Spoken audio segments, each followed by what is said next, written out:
বন্ধুরা, সর্ষে দিয়ে ইলিশ মাছটা হয়ে যাওয়ার পর একদম লাঞ্চের টেবিলে চলে এসেছি। ভাতের সাথে এটা ইলিশ মাছের তেল, মাথাটা ভাজা হয়েছে, মাথাটা দিয়ে পুঁই শাক হয়েছে, তো মাথাটা ভাজা হয়েছে ইলিশ মাছের মাথা, সেই মাথা ভাজার তেলটা এখানে একটু আলু সেদ্ধ দিয়ে দিয়েছি,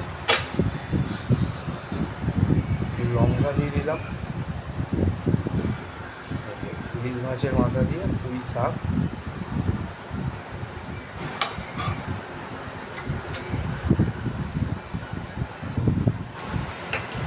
এই হচ্ছে সর্ষে ইলিশ। আর দারুণ হয়েছে, দেখেই বোঝা যাচ্ছে।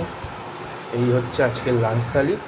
তো টোটাল ভিডিওটা তোমাদের কেমন লাগলো কমেন্টসে জানিও। এখনকার মতো ভিডিওটা এখানেই শেষ করছি। আবার দেখা হবে অন্য কোনো ভিডিওতে, অন্য কোনো লাঞ্চ থালি বা ডিনার থালি নিয়ে তোমাদের কাছে আসবো। ততক্ষণে টাটা, সবাই সুস্থ থাকুন।